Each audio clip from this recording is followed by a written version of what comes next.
हाय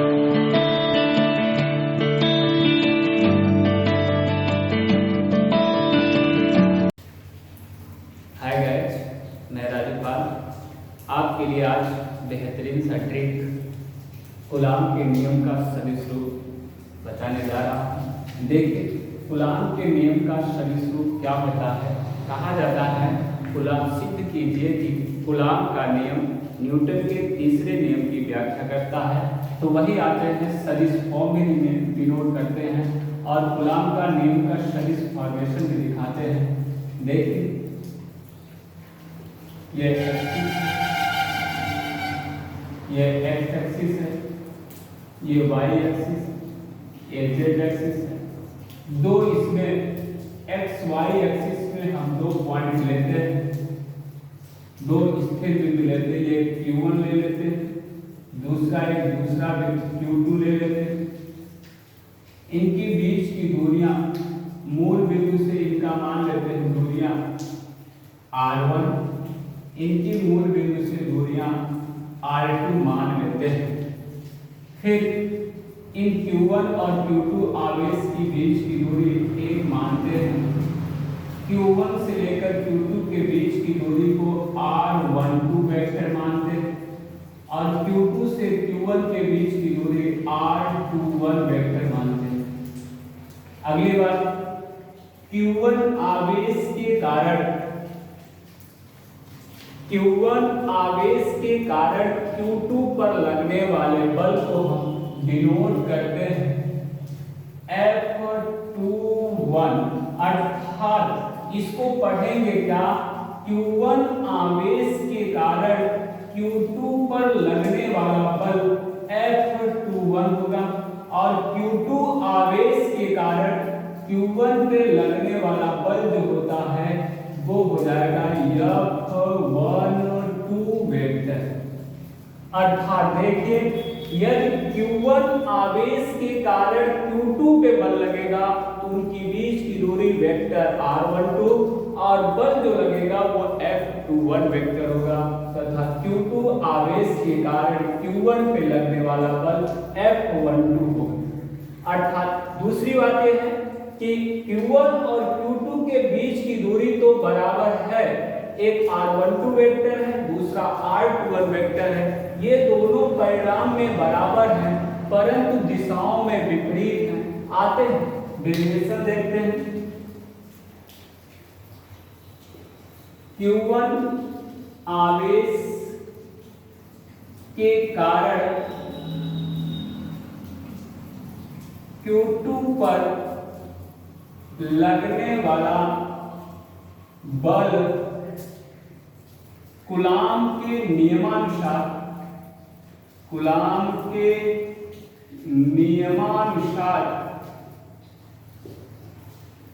ये हो जाएगा Q1 आवेश के कारण Q2 पर, Q1 आवेश के कारण Q2 पर तो क्या बल लगेगा, F21 vector equal to 1/4 pi epsilon 0 Q1 Q2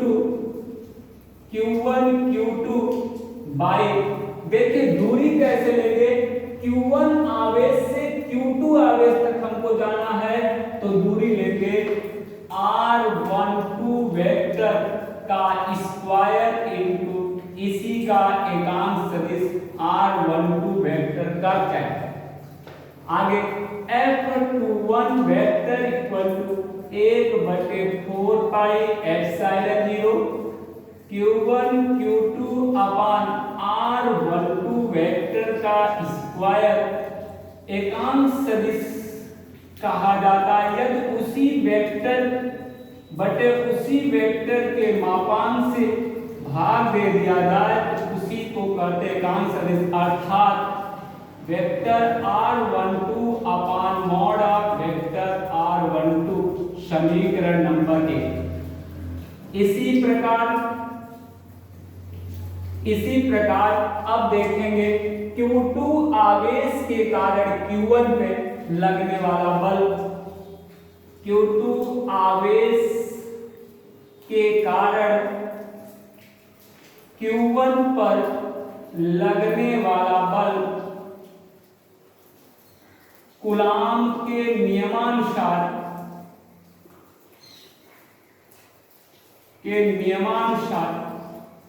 F12 vector equal to 1/4 pi epsilon 0 Q1 Q2 बटे R21 वेक्टर का square.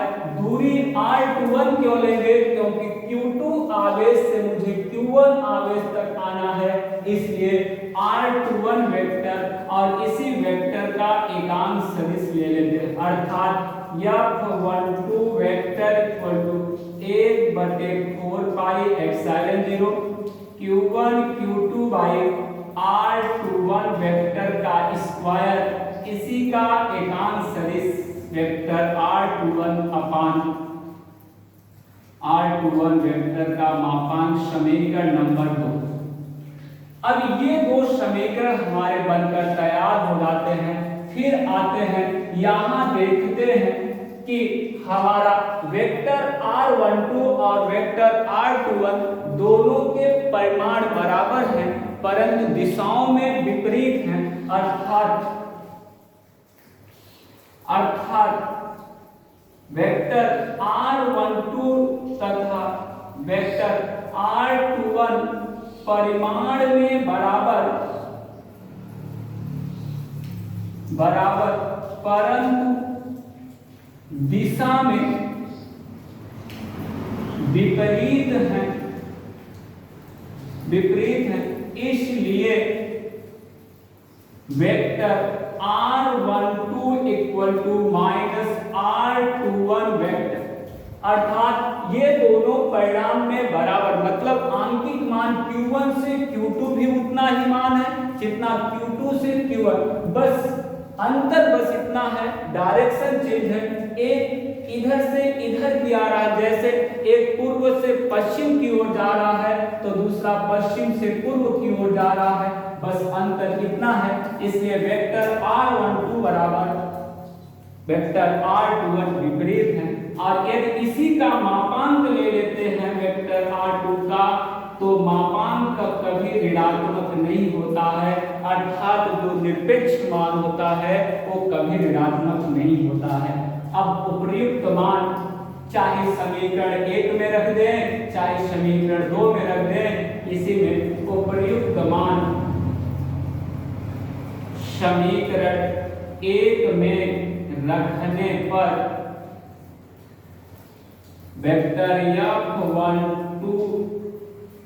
1/4 pi epsilon 0 Q1 Q2 by, अब यहाँ R12 की जगह हम माइनस R21 प्रतिस्थापित कर दे रहे हैं, होल स्क्वायर R12 की जगह माइनस R21 वेक्टर का स्क्वायर बटे इसी का मापांक माइनस R21 हो जाएगा। अब ध्यान ये करते हैं, यहाँ पे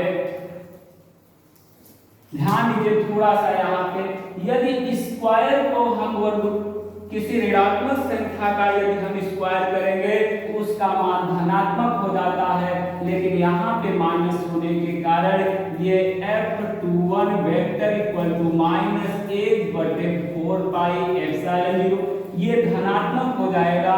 Q1 Q2 by R21 vector का स्क्वायर और ये R21 vector upon mod of R21। अब ये पूरी वैल्यू जितनी है यहाँ से लेकर यहाँ तक समीकरण 1 की 2 की सहायता से देखते हैं कि 1/4 pi epsilon 0 Q1 Q2 by R21 का square vector R21 upon mod of इतना, तो हम इसकी जगह पे पूरे की वैल्यू की जगह पे हम F12 वेक्टर पुट कर देते हैं, अर्थात यही F21 vector equal to minus F12, अर्थात जितना क्रिया बल लगाती है उसके विपरीत उतना ही क्रिया बल लगाती है। यही न्यूटन के तीसरा नियम है और यही कूलाम का नियम की व्याख्या करता है, और ये सभी समीकरण भी होता है कूलाम का नियम, अर्थात मीन्स है कि ये न्यूटन के तीसरे नियम की व्याख्या करता है।